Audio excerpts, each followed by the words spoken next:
Tí trộm, như vậy tí trộm. Như vậy vành tí trộm. Ê, hãng con kìa. Chạy hơi kìa. Đọc ơi, cho đọc ơi.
Chạy hơi kìa.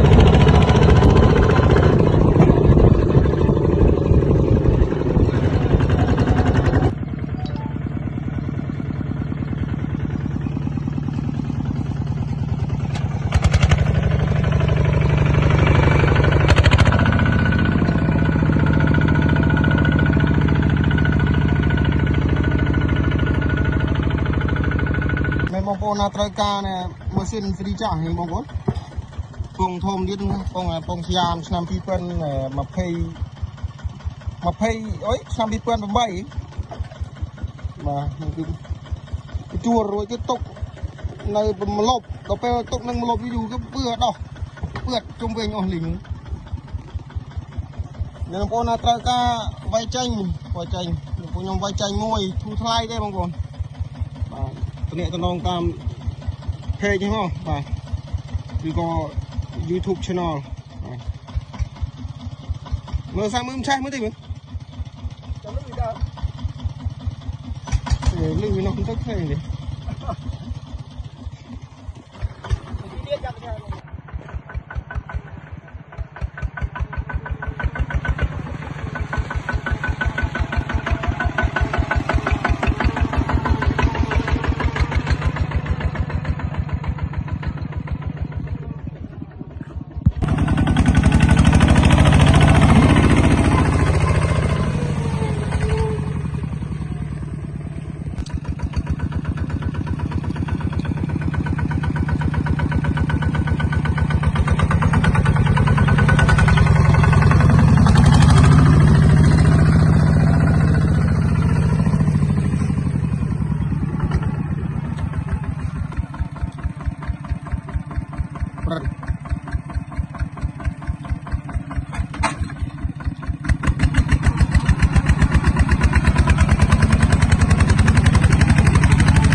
cho tục đi thôi, tục nghệ thuật đi thôi.